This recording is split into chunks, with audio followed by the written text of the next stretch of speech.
ইয়াৰ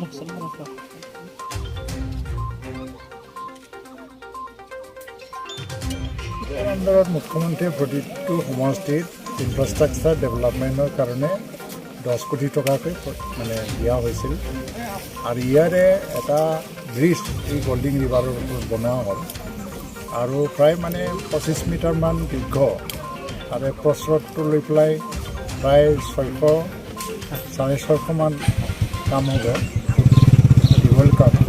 আৰু এই গল্ডিং নদীটো বহুত সমস্যা দিছিলে অহা যোৱাৰ ক্ষেত্ৰত, যাতায়াতৰ ক্ষেত্ৰত। আৰু গাঁৱৰ ৰাইজে বাঁহেৰে নিৰ্মাণ কৰিছিল, প্ৰতি বছৰে নিজৰ পইচা খৰচ কৰি পেলাই দীৰ্ঘদিনীয়া এটা দাবী। তো সেইটো পূৰণ কৰিবলৈ পাই মই ভাল পাইছোঁ। এতিয়া মানে টেণ্ডাৰ হৈছে, ভালকৈ কাম হ'ব লাগে।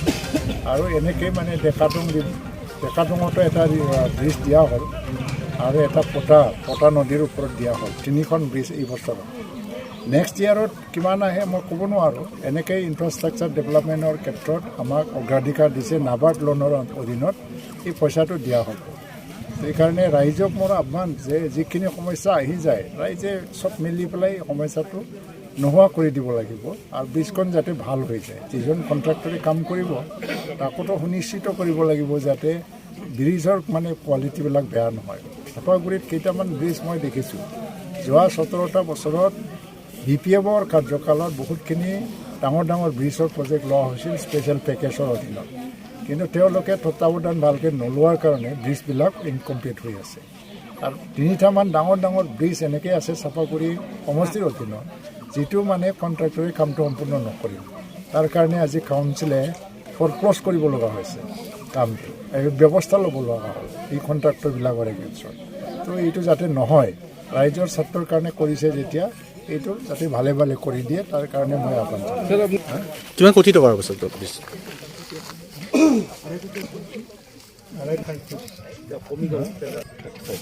তাৰমানে এনেই এটা দিয়াৰ সময়ত প্ৰায় মানে 3 কোটিমানৰ দিয়া হৈছিল, কিন্তু এইটো টেণ্ডাৰ ভেলুত এটা কষ্ট এনালাইচিছ আহি যায় টেণ্ডাৰ ভেলু।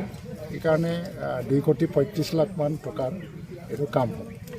ভিত্তিক যিটো ক্ৰীড়া প্ৰকল্প এইটো RIDF নিডাৰ আণ্ডাৰত টকাটো দিয়া হ'ব। মুখ্যমন্ত্ৰী প্ৰজেক্ট অসমত মানে 10খন জিলা বাছনি কৰা হৈছে আৰু পিছত এটা নতুন জিলা হয়তো বা সংযোজন হৈছে আকৌ। কিন্তু ইয়াৰ মাজত প্ৰথম লিষ্টতে আমাৰ মুছলপুৰটো আহি গৈছে। কিন্তু তাৰ কণ্ডিশ্যনটো হ'ল যে জিলা ভিত্তিক ক্ৰীড়া প্ৰকল্পটো জিলাতে হ'ব লাগে, জিলাৰ হেডকোৱাৰ্টাৰতে হ'ব লাগে মুছলপুৰত। তাৰ কাৰণে মুছলপুৰত ঠাইটো দিয়া হ'ল আৰু টেণ্ডাৰ নটিছো ওলাল। এতিয়া মানে 50 কোটিকৈ ধৰা হৈছিলে, ধাৰ্য কৰা হৈছিল। কিন্তু এটা টেণ্ডাৰৰ কিছু নিয়ম থাকে, টেণ্ডাৰ ভেলু আহি গৈছে 37 crore। ইয়াত আকৌ মানে মাৰ্কেট প্ৰাইচটো অলপমান এনালাইচিছ কৰি আছে, ৰিভিউ কৰি আছে। তাত অলপমান কম বেছি হ'বও পাৰে, কিন্তু ডাঙৰ ক্ৰীড়া প্ৰকল্প হ'বলৈ গৈ আছে। সেইটো কাৰণে এতিয়া মই ভাল পাইছোঁ যে অন্ততঃ চাপাগুৰি সমষ্টিৰ অধীনত বা মুছলপুৰ টাউনত আজি এটা ডাঙৰ ক্ৰীড়া প্ৰকল্প আহি আছে আৰু ল'ৰা ছোৱালীবিলাকে তাত খেল ধেমালি কৰি পেলাই খেলটো মানে স্পৰ্টছটো এইটো এটা কেৰিয়াৰ হিচাপে গঢ়ি তুলিবৰ কাৰণে এটা সুযোগ পাব। বহুত দিনৰ সমস্যা আছিল, কিন্তু আজি যে হৈছে অকস্মাত বিৰাট ভাল লাগছে। তাৰমানে এইটো যান যাতনৰ কাৰণে ইমান ভুগি আছোঁ, কিমান মানুহ এক্সিডেণ্ট হৈছে এই দলংটোৰ কাৰণে। প্ৰত্যেক বছৰে ৰাইজে তাৰমানে 2-3বাৰকৈ দিব লগা হয়, দলং দিব লগা হয়, নিজৰ গাঁৱৰ বলদি বা তুলি পইচা খৰচা কৰি কিনা। সেইটো কাৰণে আজি যি এইখিনি অকস্মাতকৈ হৈছে, মই এইখিনি বিৰাট ভাল লাগছে। তাৰমানে কি নদী এইটো গল্ডেন নদী বুলি কয়। ইয়াৰ পৰা আৰু এটা আগত আছে উল্টাখাণ্ডা বুলি কয়, সিও একে চিষ্টেম। সিটোও যদি হয়, এই ৰাস্তাই বেছি নহয়, ইয়াৰ পৰা 200 কিলোমিটাৰ মান হ'ব নেকি। সেইখিনি ইটোও যদি হয় আৰু বেছি ভাল হ'ব। তাৰমানে হোৱাৰ কাৰণেতো আমাৰ বিৰাট ফূৰ্তি আৰু আজি বহুত ৰাইজ আমাৰ ইয়াতে লগ হৈছে এই দলং হোৱাৰ কাৰণে। আগতে এনেকৈ দলং হৈ কিনে এই আধা হেৰি হৈ আছিল।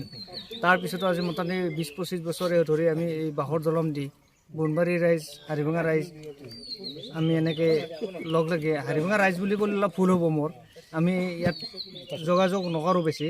বাঁহ লাগিলে বাঁহটো দিওঁ, কিন্তু আমি মানুহ খাটি নাথাকোঁ।